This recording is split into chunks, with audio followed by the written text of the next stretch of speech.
Halo teman-teman, hari ini kita akan membahas sebuah alur cerita film berjudul The Martin. Inilah untuk alur cerita filmnya. Di awal diceritakan para astronot yang berada di planet Mars sedang melakukan sebuah penelitian. Mereka dipimpin oleh seorang komandan bernama Melissa Lewis.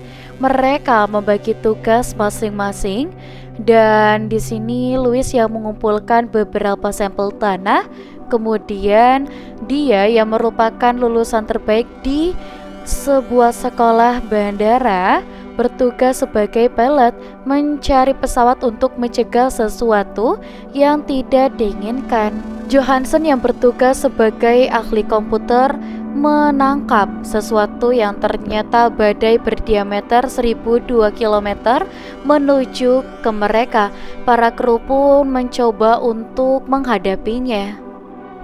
Menurut perhitungan data komputer, benda itu sangat berbahaya dan dapat merobohkan pesawat mereka.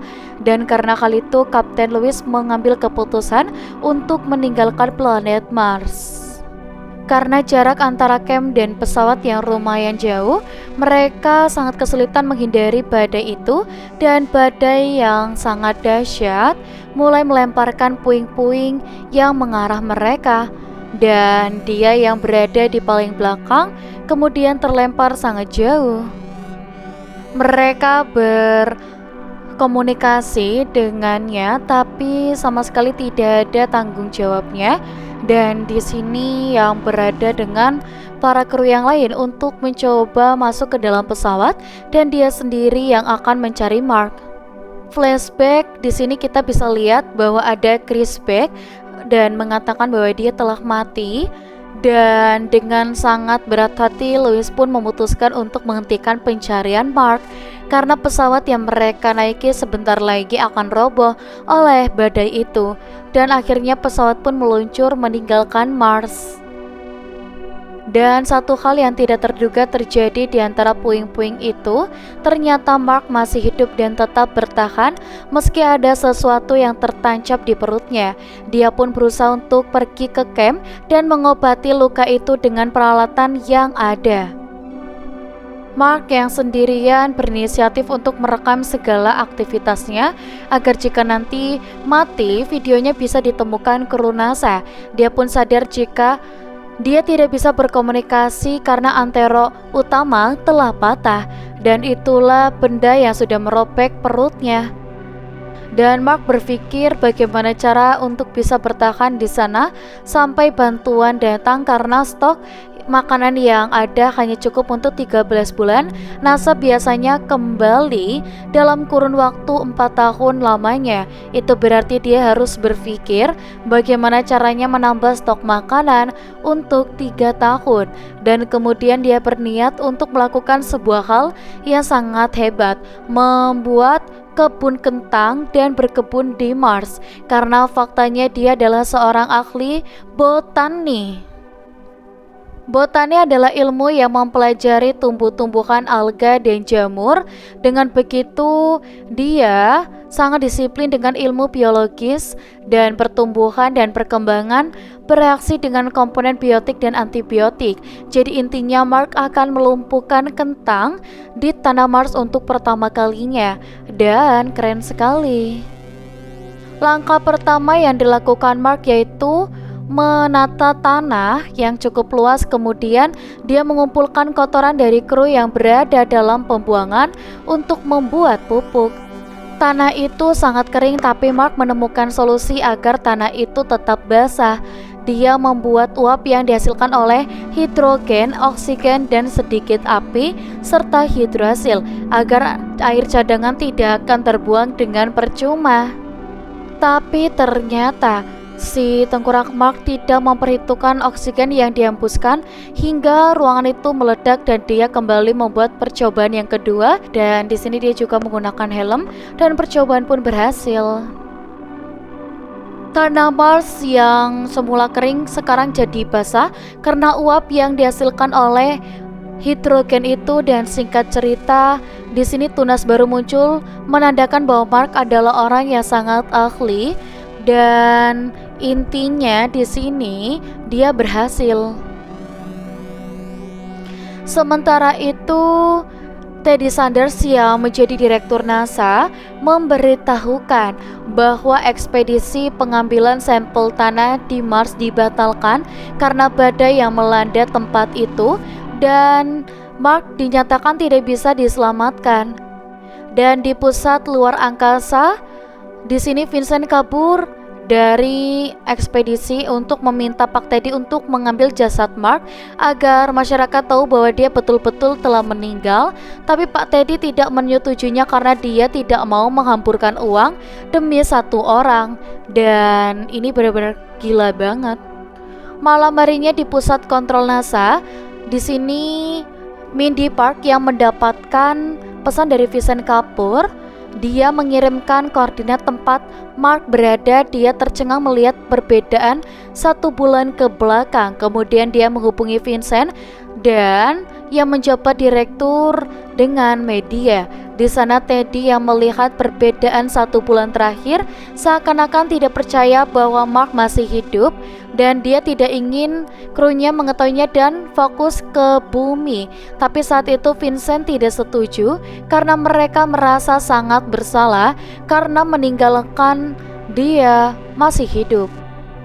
Kembali ke Mars, saat itu Mark telah diukur jarak menuju tempat area setempat. Dia harus pergi ke sana yang berjarak 35 km. Dan kemudian dia mempersiapkan 1 mobil termasuk panel surya dan perbekalan di dalam mobil itu. Perjalanan pun dimulai, tapi saat malam tiba, suhu di Mars yang waktu malam lebih dingin. Dia pun menyalakan pemanas sebelum di sini dia membeku.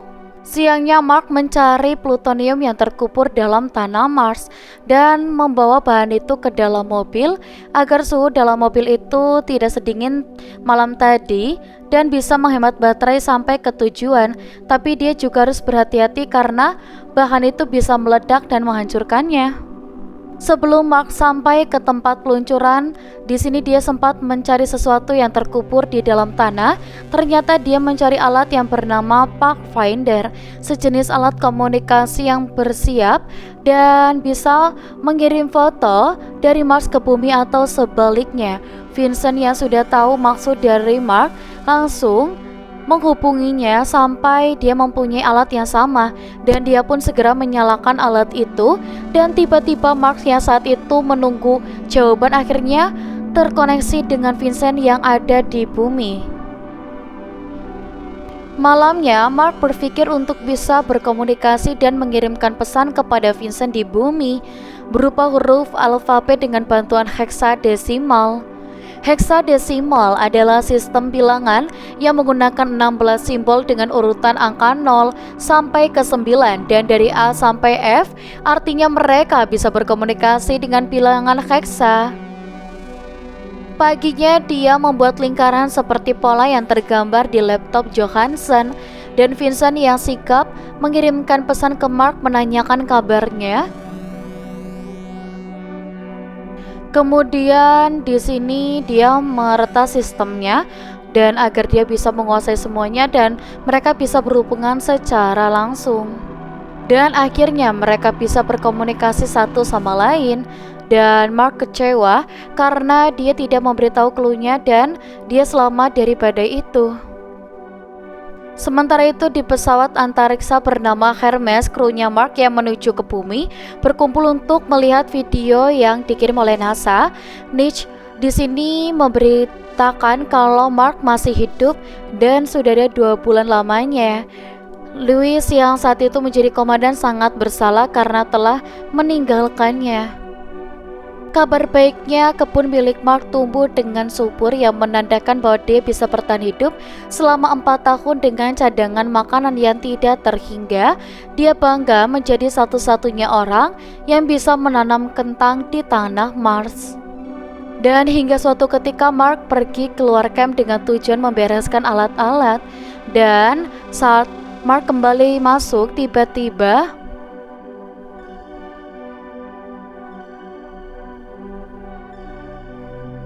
kebocoran terjadi dalam ruangan itu yang mengakibatkan tumbuhan Mark berhamburan keluar. Dia merasa frustasi karena stok makanan untuk sehari-hari telah habis dan sisa makanan yang lain hanya tinggal sedikit saja, dan dia pun mengurangi jatah makan dari 3 kali sehari menjadi 3 kali sekali. Vincent dan tim NASA mengetahui hal itu, yang berarti mereka harus merubah waktu perjalanan. Bruce dan timnya dipaksa untuk membuat pesawat antariksa selama 10 hari untuk tes dan pemeriksaan. 4 minggu berlalu, di sini yang ada anak-anak lagi melakukan persiapan untuk perbekalan yang nantinya akan dibawa oleh para kru di pesawat Hermes. Dan tibalah saatnya peluncuran proyek. Dan roket meluncur dengan lancar dan tidak ada kendala sama sekali. Tapi kemudian tiba-tiba roket berubah arah dan roket itu meledak di angkasa. Dan salah satu badan antariksa nasional yang ada di Tiongkok melihat berita tentang peluncuran roket itu, dan Coming yang menjadi kepala staf mengajukan bantuan meskipun data yang mereka miliki bersifat rahasia. Kemudian NASA dan Tiongkok bertemu dengan bekerja sama menyelamatkan Mark meskipun waktu yang ditempuh oleh para kru sangat lama, yaitu 533 hari menuju Mars. Tibalah di mana roket yang muncul untuk penyelamatan, dan detik-detik berlalu dan akhirnya roket itu pun berhasil menuju luar angkasa dan sebentar lagi akan sampai di pesawat Hermes. Dan 7 bulan kemudian Mark yang kurus kering karena gizi karena melakukan rutinitas seperti biasa memasang panel surya untuk mengisi daya, dan kemudian dia menuju ke pesawat yang jauh dari campnya. Sementara itu di bumi masalah mulai datang saat Bruce mengatakan pesawat antariksa Hermes tidak akan bisa masuk ke orbit Mars, dan jika dipaksakan bahan bakarnya tidak akan cukup untuk kembali pulang. Dan Bruce mengatakan jika pesawat ini bisa lebih ringan lagi, maka kemungkinan Mark bisa selamat menuju ke pesawat Hermes yang menunggu di luar orbit Mars. Kemudian Bruce menyarankan untuk membuang sebagian komponen seperti kursi dan hidung airlock yang beratnya mencapai 400 kg itu diganti dengan terpal.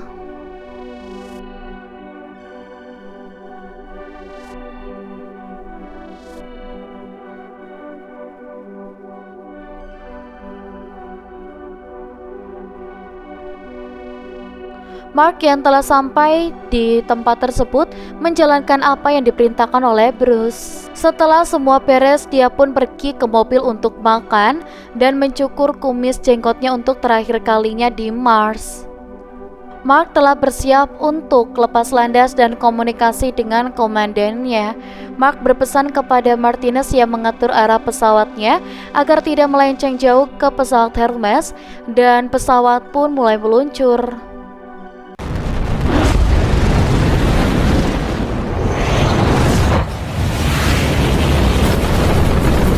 Velocity 741 meters per second. Tapi tiba-tiba Mark ternyata pingsan dan melenceng jauh dari perkiraan.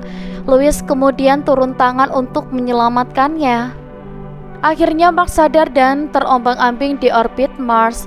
Dia mempunyai ide untuk membuat lubang di sarung tangan customnya agar dia bisa menggunakan lapisan udara untuk pendorongnya sampai ke pesawat Hermes.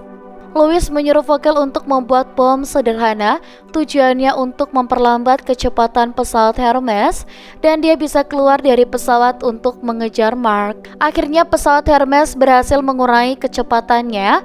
Louis langsung turun tangan keluar dari pesawat menggunakan peralatan untuk menjemput Mark yang saat itu berusaha keluar dari pesawatnya dengan menyopek sarung tangan customnya, dan kemudian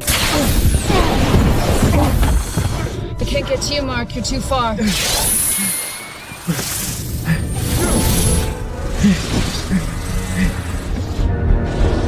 Copy. Adjusting course.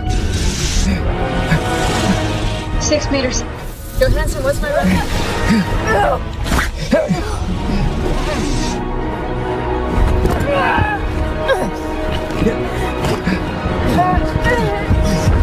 Akhirnya, Mark bisa diselamatkan dan akan pulang ke bumi dengan perasaan haru, dan masyarakat pun bergembira merayakan keberhasilannya atas perjuangannya. Beberapa tahun kemudian, Mark yang menjadi pengajar untuk menceritakan pengalamannya saat di Mars, dan para kru lainnya hidup bahagia di masa pensiunnya. Tapi film pun selesai. Dan untuk teman-teman di rumah, kalian jangan lupa untuk like, komen, dan juga subscribe. Kita akan bertemu kembali di video selanjutnya. Sampai jumpa.